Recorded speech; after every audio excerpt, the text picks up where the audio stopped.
Boa tarde a todos.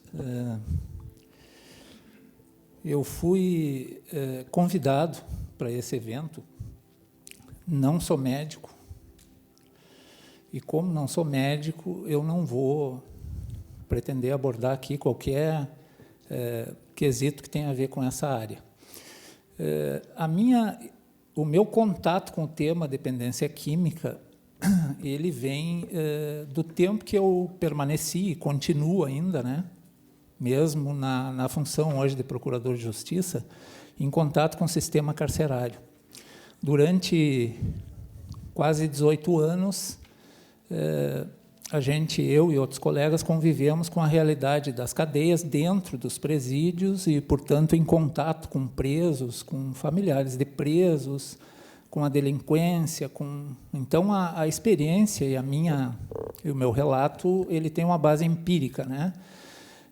Mas acho que para mim serviu para compreender muitas coisas e a mais importante delas tem a ver com a sistemática, né? Com a lógica que a gente utiliza para abordar um determinado problema dentro daquilo que a gente consegue enxergar, né?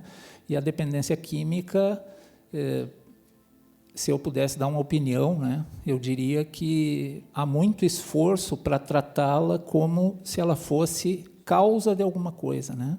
Quando, na verdade, ela parece ser, para mim, pelo menos, uma consequência de algo. O sistema legal, então, tenta, né, quando eu fui procurar imagens para colocar nessa apresentação, e a imagem de abertura que mais, para mim, representa, né, aquilo que a gente encontra na área da criminalidade, que tem relação com a dependência química, é essa aí, né? A dependência química, quando se fala em crime, ela aparece assim, de uma maneira evidente, de forma absurda, é muito claro isso, né? E o crime, como um mercado, porque ele precisa ser visto como essa maneira, né? O mundo do crime ele é um mercado como qualquer outro. Ele é um mercado que disputa mão de obra, ele é um mercado que investe, ele é um mercado que quer conseguir bons resultados, entre aspas, claro, né? Como qualquer outro sistema.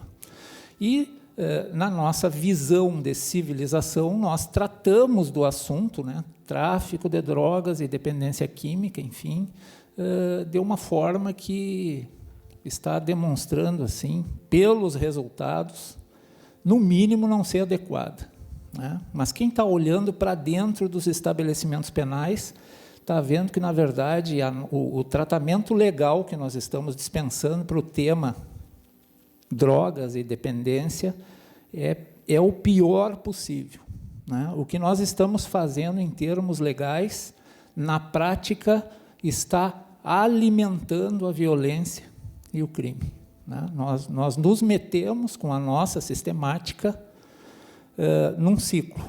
Nós estamos... a serpente está começando a comer o próprio rabo, né? Ou seja, os nossos resultados, as nossas práticas, a nossa sistemática têm alimentado a violência e a criminalidade. Isso nem sempre é tão simples de enxergar, né? Essa Lei 11.343, ela define no artigo 28 os comportamentos do usuário, né? Quem adquire, guarda, tem em depósito, transporta ou traz consigo para consumo pessoal drogas sem autorização ou em desacordo com a determinação legal. É uma descrição muito simples, né? Isso se contrapõe à conduta do tráfico, né? A descrição legal para o tráfico, o que muda, na verdade, na essência, é a finalidade que eu dou para aquela droga que está comigo, né? Que seria a comercialização, o transporte, etc., etc., né? E o parágrafo 2º dessa Lei 11.343, ela diz o seguinte: para determinar se a droga se destina ao uso pessoal, o juiz atenderá à quantidade da substância apreendida, local em que se desenvolveu a ação, e etc., etc. De fato, quem define se é tráfico ou se não é tráfico, e que, portanto, define quem fica na cadeia ou quem não fica, não é o juiz. Isso acontece lá na ponta, isso acontece na rua. Quem define é quem aborda, né? É nesse momento que se configura tráfico ou uso. Uma pessoa com uma determinada porção de droga, às vezes pequena, traz consigo isso, né? Se com ela aparecer dinheiro, se com ela aparecer uma arma, por exemplo, a conduta do usuário já passa a ser classificada como de traficante e a pena passa a ser de 5 a 15 anos. E aí o sujeito vem parar em lugares como esse aqui, né? Esse é um dos lugares por onde a gente transita com frequência, né? É uma cidade, e a cidade, vamos dizer assim, é a porta de entrada do sistema carcerário aqui do Rio Grande do Sul. É um município de porte médio, né? O estado do Rio Grande do Sul tem quase 500 municípios. Esse aqui é o município número 218, por aí, na ordem populacional do IBGE, né? Então, aqui chegou a ter 5.300 presos. Cada andar desses, né, são prédios com 3 andares, ali dentro a situação é mais ou menos essa aqui, né? Isso é uma cela.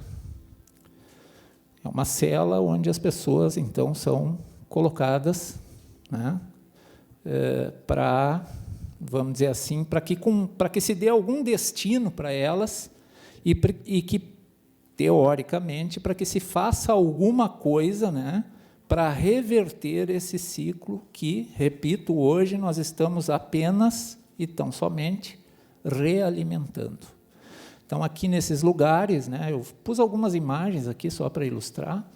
Nesses lugares nós temos estados paralelos funcionando no interior dessas galerias, no interior desses lugares onde tem milhares e milhares de presos, que hoje são completamente dominados pelo crime.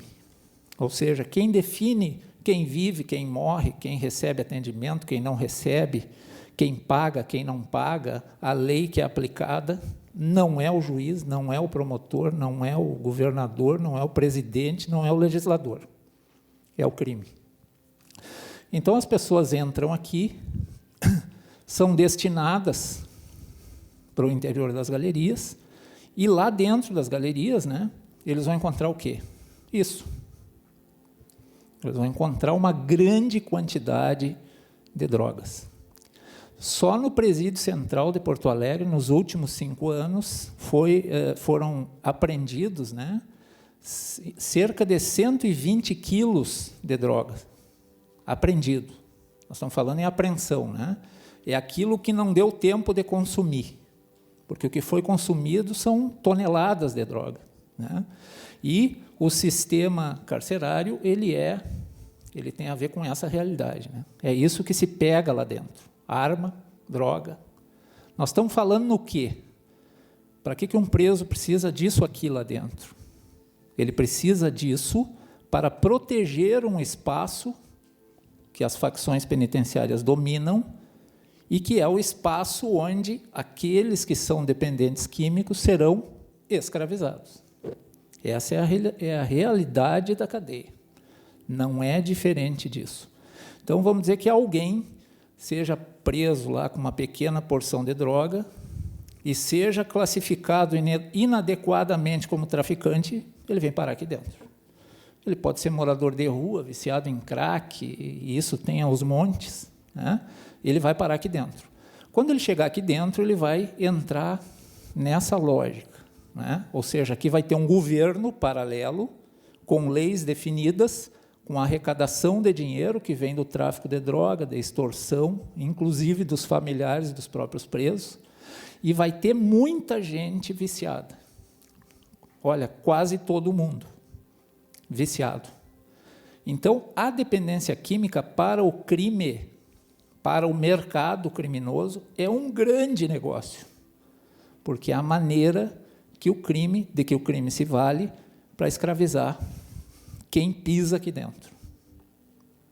Só aqui nesse presídio entram 12 mil pessoas por ano. No estado inteiro, no sistema carcerário, entram 40 mil pessoas para dentro dos presídios. Só aqui nesse presídio, visitantes, entram 240 mil por ano. Crianças, mulheres, velhos. que são submetidos à mesma lógica. O que é isso aqui? São recibos, né, de depósito bancário, de pagamento do quê? Da droga que o meu filho consumiu dentro do presídio. Então, eu vou receber uma ligação na minha casa dizendo assim, ó, senhora, o seu filho consumiu esse mês tanto de crack. Então, a senhora precisa pagar, porque senão ele pode ter algum problema aqui dentro. Eu ouvi durante 20 anos esse choro ali das pessoas, né? E no final da descrição, as mães diziam o quê? Só que o senhor não vai fazer nada, porque se o senhor fizer alguma coisa, vão matar o meu filho ali dentro, né? É claro que a gente sempre tentava fazer alguma coisa, nem sempre deu para evitar esse tipo de morte. Então, ali dentro, né, nesse ambiente que é dominado e coordenado pelo crime, ingressa esse monte de gente, inclusive crianças que vão assistir tudo que acontece ali dentro. A consequência da inadimplência, né, dentro do sistema carcerário é a mais absurda possível. Ou seja, o mercado do tráfico, o mercado criminoso, ele não pode ficar sem receber. Ele não pode reclamar no Poder Judiciário. Ele não tem lista do Serasa. Ele cobra diretamente para quem deve. Então, vejam, se nós temos só naquele presídio ali, onde muitos e muitos dos que estão ali são dependentes químicos, um processo de escravização que é utilizado clarissimamente pelo mercado do crime para arregimentar soldados, o nosso sistema de dar um direcionamento criminal para o problema das drogas está completamente comprometido. Vai ter que ser repensado, porque o que nós estamos fazendo é o seguinte, a gente coloca o sujeito ali, ele vai entrar na lógica das facções, que são bem visíveis e bem divididas dentro dos presídios, e ali dentro ele vai receber um acolhimento que o Estado não deu, entre aspas, esse acolhimento. Num primeiro momento ele vai receber, olha, aqui tu está com a gente, tu vai cumprir tua pena, se te faltar alguma coisa, nós vamos te auxiliar, nós vamos te apoiar, essa expressão que se ouve lá.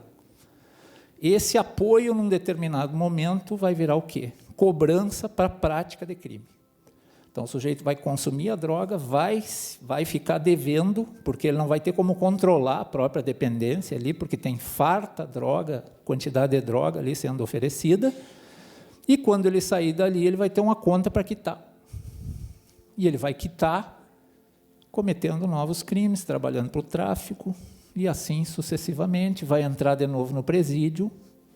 Hoje, a população carcerária, essas são as consequências de não honrar as dívidas dentro da cadeia.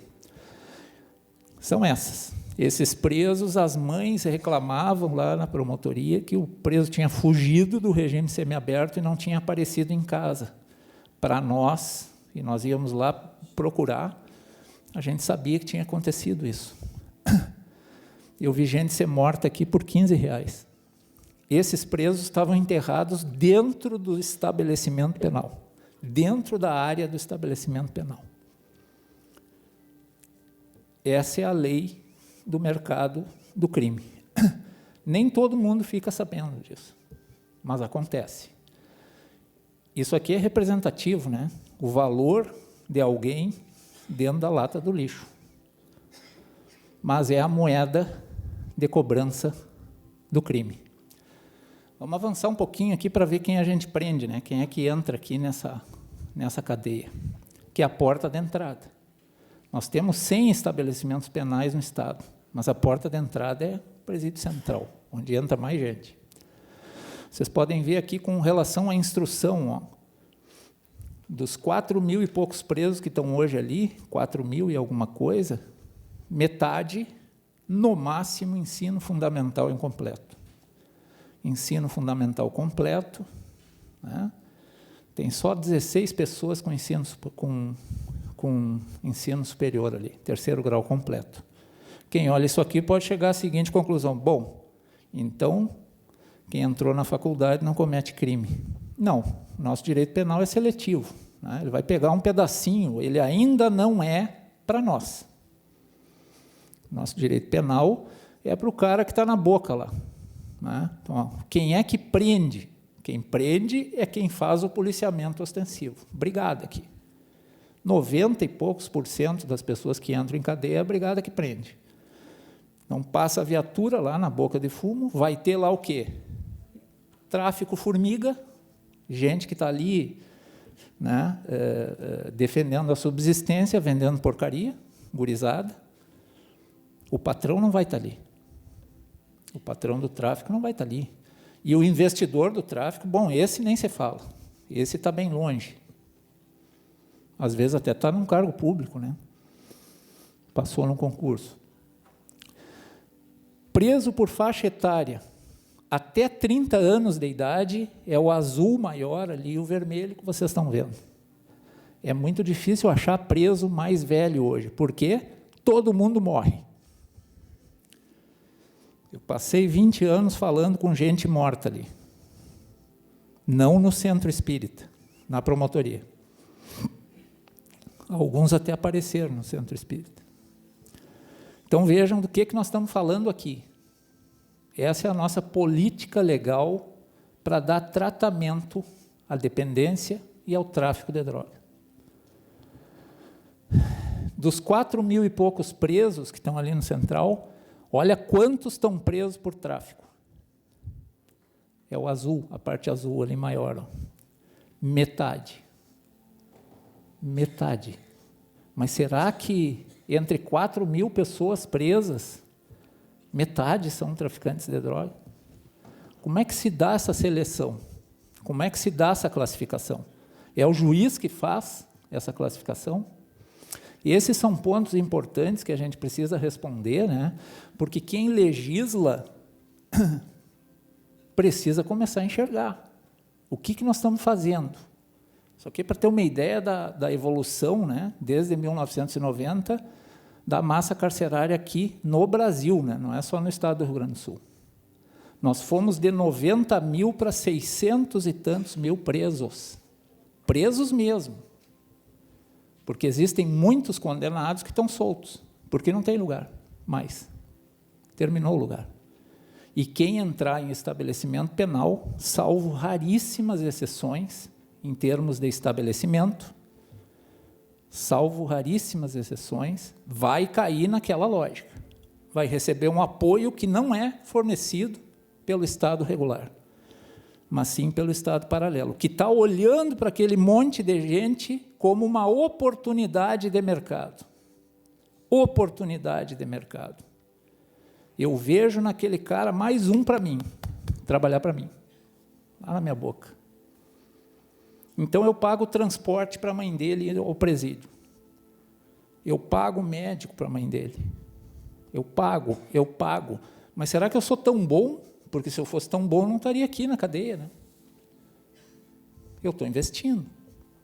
E a gente olha para isso, desse lado do balcão para lá, e diz que está combatendo o quê? O crime. O que é isso aqui? Isso aqui está defasado, tá? Eu trouxe defasado por gosto, porque... Mas, isso é um mapinha, né? Depois de 2 anos atuando ali, eu fiz esse mapa. O que é esse mapa? É o pessoal que manda no tráfico aqui em Porto Alegre, né? O pessoal que manda no tráfico em cada região. Muitos deles estão presos, e o mapa está desatualizado, metade está morto. Porque quando eu coordeno esse tipo de negócio, é evidente que o empresariado do crime disputa posições de um jeito diferente do nosso. Ele chega lá, mata o sujeito e toma o lugar. E continua fazendo a mesma coisa. Ele enxerga quem está na cadeia e que está lá por conta de droga, vão pegar sua droga, como uma oportunidade de recrutar mais um soldado, que deram para ele. E ele faz isso, fazendo com que aquele sujeito assuma dívidas, que depois ele vai pagar na rua. O apoio vai ser pago na rua, né?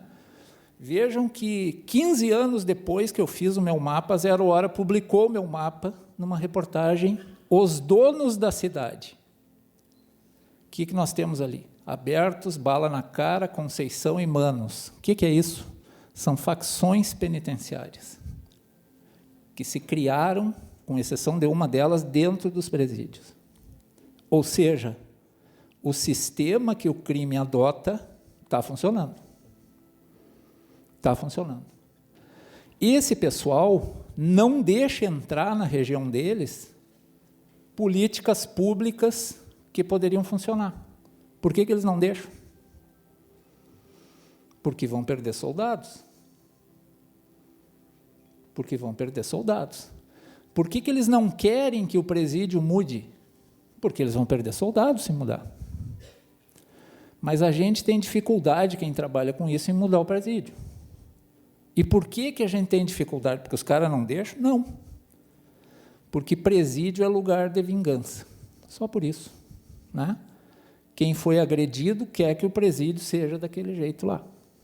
Quem me agride, para esse eu não posso dar afeto. Eu tenho que dar machado. Então, por isso que os presídios são daquele jeito. Quem é que fez aquilo ali? Fomos nós.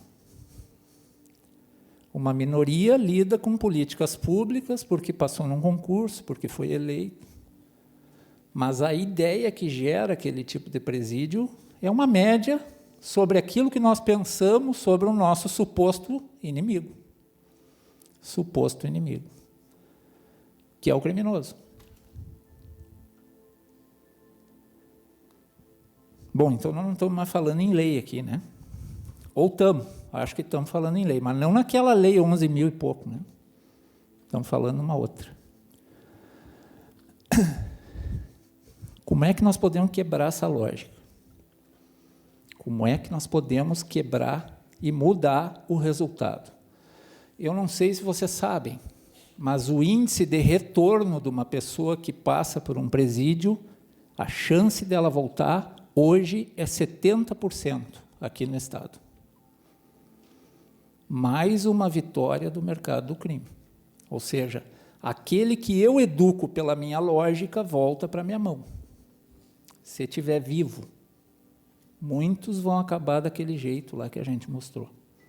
A longo prazo, todos. Todos. É muito difícil envelhecer nessa, né? Tem como mudar isso? Tem, mas tem que mudar a lógica. Tem que mudar a lógica. Nós não podemos mais falar em programas de... Eu não quero falar em combate aqui, sabe? Mas é muito difícil, porque a gente fica sendo massacrado por essa ideia de que, bom, nós vamos combater o crime. Né? Mas mudar a lógica, mudar o sistema que nós estamos aplicando para obter resultados melhores, isso é indiscutível. Se nós temos presídios que são tomados pela droga, que são comandados por facções, que educam soldados para repetir violência e crime, nós estamos esperando o quê? Dias melhores? Eu queria trazer uma boa notícia aqui, mas não dá. Eu sou obrigado a dizer que vai piorar mais, ainda mais, até que comece a reverter, né? Nós estamos diante do quê aqui? Durante muito tempo a gente aplicou o quê com relação à punição, dizendo que estava tentando recuperar. Nós aplicamos ódio. Ódio puro é o que tem ali dentro. Ódio de quem foi agredido, ódio de quem perdeu um familiar numa situação de violência, ódio. Eu tive uma grande oportunidade, estou tentando respeitar o tempo aqui. Eu tive uma grande oportunidade. Eu tive a oportunidade de ver e ouvir o choro do lado de cá e o choro do lado de lá. E eu não consegui fazer nenhuma distinção entre o choro da mãe do cara que morreu como vítima de um assalto e da mãe do cara que morreu quando estava assaltando. Não tem diferença. Não existe essa diferença. A dor é a mesma. Mas vamos voltar para aquilo que nós estamos propondo. O que pode ser feito, né? O que vocês estão vendo aqui é recente. No sistema carcerário, nós temos, para lidar com toda essa demanda, 18 leitos 18 leitos. Então, esses presos aqui, e alguns outros, muitos outros, já passaram por essa sistemática. Lá no Hospital Vila Nova, eles têm um tempo de desintoxicação. Isso é certo ou errado? Não sei, não sou médico. Nós dispomos disso. E esses presos, e existem muitos, implorando para fazer tratamento, porque eles vivem no meio da droga. Dentro de uma galeria é gente queimando pedra de crack, outros vendendo, e aquilo ali é o tempo inteiro. O tempo inteiro. Então, é pedir muito para alguém com esse nível de fragilidade que o sujeito vá se ressocializar ali dentro, por algum tipo de milagre, mágica, porque o sistema que nós aplicamos não está oferecendo isso, né? Esse aqui é um paradigma interessante, novo. Esses presos passam pelo hospital. Mas aí nós temos o outro problema. Qual é o outro problema? Ele vai ter que voltar para a cadeia, porque ele está cumprindo pena. E ele sabe que se ele voltar para uma galeria contaminada, ele não tem condições de aguentar. Porque vai ser o tempo inteiro a pressão para consumir. Quando isso a gente vê no varejo, parece uma coisa, mas, na verdade, o que está acontecendo é outra coisa. O que está acontecendo é uma lógica do mercado criminoso que quer aquilo ali. Ele quer alguém que seja dependente e que seja passível de manipulação. Ele enxerga o sujeito como um soldado, mão de obra, né? Então, isso aqui tem, vamos dizer, funciona como uma espécie de testagem, tá? Mas aqui nós estamos falando só na cadeia. Depois esse cara vai para a rua. E aí tem um problema que ainda não foi resolvido e que precisa ser, né? Que é o que nós vamos fazer com esse cara se nós queremos combater, de fato, crime, se nós queremos produzir resultados melhores, o que nós vamos fazer com esse sujeito depois que ele sai? Por incrível que pareça, o nosso sistema aqui não tem ainda política de apoio a egresso do sistema carcerário. Aí a gente espera que ele saia da cadeia, né? A maior parte sai com essas dívidas, e a oferta que existe é nenhuma. Nenhuma não, né? Nenhuma da parte oficial, porque o crime bate na porta dele lá. Ó, fulano, tem isso aqui para fazer. Quer? É tanto. Essa lógica é tão contundente que ela é aplicada hoje, inclusive, em relação aos familiares dos adolescentes que estão lá na fase. Ou seja, há um investimento desses grupos na gurizada. A pergunta que precisa ser respondida é sempre a mesma. E nós, o que nós temos para oferecer, né? Então, essa experiência aqui, ela se mostrou muito interessante, porque se conseguiu criar dentro mesmo do Presídio Central, depois desse primeiro momento aqui, de descontaminação, vamos chamar assim, porque, repito, não sou médico, né? Esse povo que passa por aqui, volta para esse lugar aqui, ó, né? Isso é uma galeria do presídio que foi reformada, e que tem muitas iniciativas ali que representam coisas como essas que nós estamos debatendo aqui, né? Que significam, aí sim, mostrar uma nova visão de vida, mostrar valorização pessoal, mostrar que aquilo ali pode ser, sim, diferente, que depende de uma decisão pessoal, mas que vai ser estimulado, que vai ser apoiado. Então, esse pessoal que está aqui nesse lugar, eles têm oportunidades, muitas oportunidades, né? Até mesmo o pessoal do Bezerra também, agora não, mas já trabalhou aqui dentro, né? E esses são os mesmos presos que estão lá no fundo das galerias e que a gente, né, a maioria das pessoas tem até medo de chegar perto do presídio, se é que sabe onde fica o presídio, né? Esse que a gente mostrou aqui. Então, quando a gente é questionado, né, sobre o que fazer para mudar violência, mudar índice de criminalidade, mudar esses números que fazem com que o resultado de um sistema carcerário seja 70% de retorno para dentro da cadeia, não dá para deixar de dizer que isso depende de mudança de lógica, né? E a mudança de lógica ela é muito difícil de se operar quando fala em crime, quando se fala em crime. Por quê? Porque a nossa parte instintiva ela ainda é muito forte, né? No sentido de reagir da mesma maneira. Então, como tem muitas pessoas que são atingidas na rua pela criminalidade, toda vez que tu vai debater um assunto como esse, aqui publicamente, tem que se preparar para levar pedrada.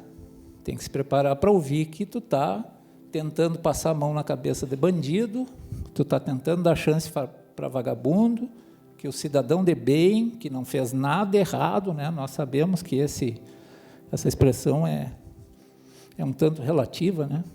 Não fez nada errado, esse não tem a oportunidade. E esse pensamento é o que gera um resultado ainda pior, e ele é muito difícil de vencer.